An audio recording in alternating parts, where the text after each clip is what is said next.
Back to another video. Today we're gonna be taking off the brakes, the rotors, brake pads and everything, changing them. See, I got red, but it doesn't really matter because I'm changing them anyway. So what we have to do first is take off the wheel, obviously. Take off the wheel. It's 18, I'm pretty sure, for every single car, Camaro at least.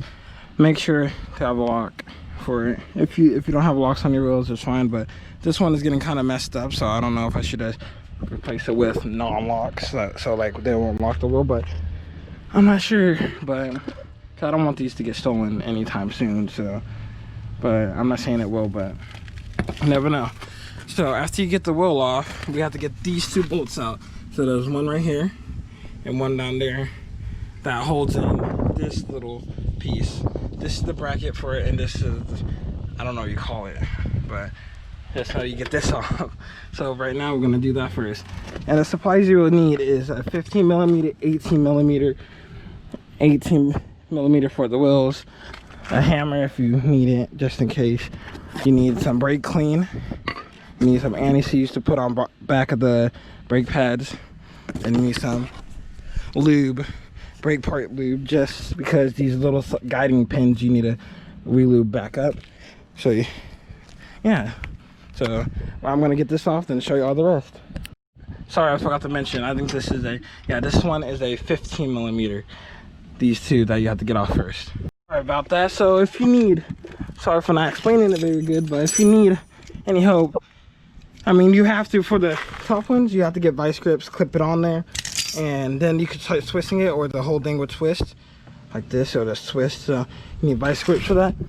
And for the back bolts that holding the whole bracket in, it's 15s. I don't know why I was thinking it was 18s. But what I did, I just set up right here, set the bracket up right here, and I got everything out. And they said there's clips right here that you could just take out. I'm not sure if you really need these or not, but you could just get like needles and pliers and just pull them out, which I'm gonna do in a little bit. But I got my other ones here. What you want to do is take them out, spray some brake clean on them, and wipe them off a little bit to get them all clean and all the grease off of it, and you should be good. So I'm going to do that real quick. Get the new rotor on, compare it together and everything. But these ones had good brake life. I think they've been changed already, because this one looks good. But might as well just change them anyway. So I'll catch y'all when I get everything cleaned up and ready. So since I have everything cleaned up, I cleaned this, I got this off. What you had to do is take the clips off. After you take the clips off, it's kind of hard to take off by just moving it with your hand. So get a rubber mallet here on the sides, everywhere, here behind it and everything. So yeah, next I'm gonna just wire wheel or use this thing on this to clean it up a little bit so it won't have rust everywhere. After it's cleaned to your standards, you just I'll just kind of jiggle on these. I don't know how to really check them, but I'm expecting like it would just fall out if it's bad. But since it's clean now, I could spray with black paint. I have black paint with the rusting on it, but I'm not sure if I could get on this or anything, so I'm not gonna mess with that. I'm just gonna put the rotor back on, put some nuts on it so it can stay together, then take these pins out and lube them up real quick, and I'll show you how to do that. Next, what I'm gonna do, I changed the hardware already. So to tell which brake pad goes with which, you just match them up. So like this one came off the backside I'm working on, and it won't work like this, so you have to do it this way. And see how it's matched up? This on the bottom, the shapes, the same size. Like compared, let me get a good one compared to, because this one is different. This one right here, top side, turn it that way, it's gonna be the wrong way. So that's top side, that's bottom. So you just need to match it up. So with this, these, I got new hardware, so even if you don't have new hardware and you're not changing the hardware, you just want to, let me put y'all down here so y'all can see good. You just want to get some anti-seize like this. Let's not drip all over here. And just put a little bit in the grooves of the places like this.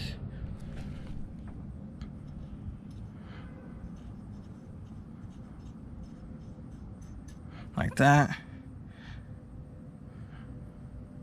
Like that. Just get it in there. Just rub it in.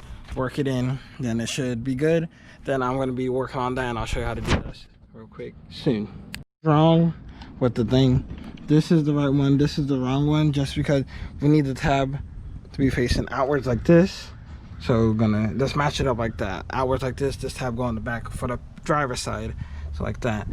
Yeah, so we live and learn. So I learned a new thing today.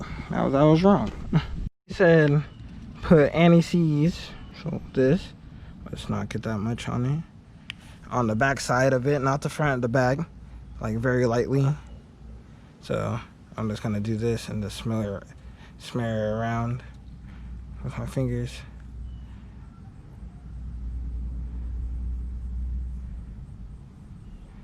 I think that's too much, but I don't know. Yeah, that's way too much. I think this other one is good, I believe. So what I did with the calipers, the vice grips or this kind of fit on this, so I grabbed some of these, getting those pliers, and just put it behind here like this, and just compressed it like that. Then I got the new harbor in. To get this out, you just pop it off on the bottom. That's the clip down there, if you can see that. And you just put it in with the clip. Everything is pretty simple to put in. I don't know if you put anti-seize or anything on that, but it's not touching anything or grinding, so I'm pretty sure it should be fine. Then nothing should be grinding right now. I can hear a little bit grinding, but I don't know what that is. I already checked the pins and stuff, but I don't know. So to grease these up, these little guide pins, you wipe them off with brake clean first, like I said, brake clean. Then get brake park lube. Then you just what do I call it? Put it on there. When you put it on there, smear it around, then put it back in those guides, and they should have suction to it when you pull them out. I'll show you when I have them in. So like I said, when you have this in, when you have it all lubed, when you pull on it like this, it should go back in. Like, see? It should go on like that. You just push it in until it gets lubed. You can kind of hear it. Now what you need to do on, put that on, tighten everything down, and you're done. You're finished with the brake job. I'm pretty sure, I'm gonna make sure real quick everything tightened down, put the wheel back on it, and just do the other side. Then I'll show you how to do the front. So we're gonna do the front the same video, or I might make it 2 different videos if it's long. I'm not sure. So yeah, but I'll catch y'all when I'm done with this side. So right now it's later in the day. Obviously you can see. I don't think you can see anything really, to be honest with you, but I'm gonna do this some other day. This might take a week. I got one side in just because the locking nuts on my car, like I was talking in the beginning of the video, wouldn't come off because the key was messed up. So I had to go get something to take it off. But that thing that I took off, I mean, God, it took one lug nut off. Then I couldn't use it anymore just because I couldn't unscrew it from the thing. It's so dumb, but tomorrow I'm gonna just go to a wheel shop, tell them to can they remove the locking nuts, just the locking nuts. I already have the other lug nuts. Then some other day when I'm free, probably early in the morning, like 7 in the morning, I'm gonna do welcome back to the next day, or I don't know really, I haven't been keeping track. I got the specialized socket. People said it don't work really good, but this socket right here, the universe socket, people said it don't work really good, but for my case it works. So but what I had to do, because it says a 19 millimeter, but it's really not, because these lugs are 19. So what I did, let me see if I can set y'all down and get a good view, because this is a lock. This is a lock on my car, and I've been trying to get it off. I'm trying to see it out. I don't know if I see good. If I don't, I'll just cut it out the video. But what I did is hammer it on a little bit, locked on there. You see, locked on there. I think a ratchet. Let me see if I can see it. If I say y'all back here, y'all can see kind of good. So I got a ratchet, got a bar so I can break it loose easier. I should have did that. I should have kept it up here. I'm sorry for the wind noise if you hear wind. I don't know why it just got windy out of nowhere. I put this on it.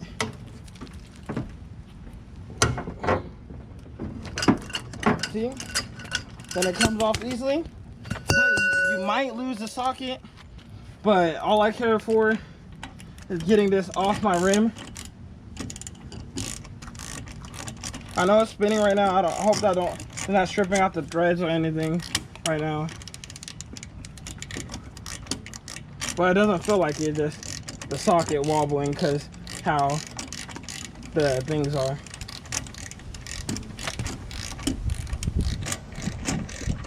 Come on, you got it. Come on. There you go. See, I got it off. The threads are perfectly fine, it looks like. Looks like there's something on there. But like I said, you might lose a socket because you see it's in there. You see that? So what I'm gonna do real quick, I put it at an edge, like an edge of a floor or something, like concrete, then hammered it out and it came out for me. You just keep on hammering at one side.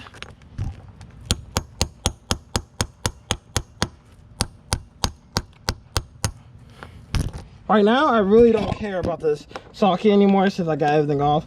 But it was $10 at Home Depot. There you go. Got it out. Got the thing out. The threads look fine. I don't know if I can see it, but now I can start working on these back things. I felt unmotivated to work on them today, but since I got them off, might as well go work with them. So I'll catch y'all when I do the front one, so I can show you how to do the front ones real quick. But you see how clean this one looks. No squeaks, nothing. Everything looks perfect fine. It looks perfect. Besides the sides look like it's... Nah. That's good. Yeah. And looking clean. So I'm going to do that slide real quick, then catch y'all back in a little bit. Welcome back. It's the next day, because this want to be difficult. So I got it on. Got everything on perfectly fine, put the stud, started tightening everything. The stud broke, so I had to take everything back off, go to AutoZone, get a new stud, put that in. So after I put that in, the rotor wouldn't fit back on, so I had to spend all night basically, and I cut myself right here because I was tightening the stud with hand tools instead of a power tool, because the power tool was just spinning on it, I guess. I don't know why, don't ask me why. But I tightened everything down. Everything is good. All the studs are good, hopefully. Got everything back on. Then the rotor won't fit back on because the e-brake band, when it wasn't adjusted correctly, because it got unadjusted somehow. So I tightened everything back up, pushed the rotor back on the e-brake brand, because e-brake brand band that has an adjuster down here, you just tighten it or loosen it, whatever you need. So I had to tighten it all the way. So I tightened it where it couldn't move again, whatever. But yeah, so I got everything back on, everything good. But it took longer than it needed to, so I'm gonna take it on the first drive right now to see if everything's good, Gucci, which everything should be. Got everything locked up and everything. So the front brakes, I don't know if I'm gonna do. It should be easier than the back brakes, but I'll do those later when I have time, because I'll have to go to school in a little bit, go to work. Tomorrow I have the day off, but I'm gonna be doing stuff tomorrow. So probably my next day off, or Saturday or Sunday again, I don't know. But this video is gonna take longer to come out because of that reason. So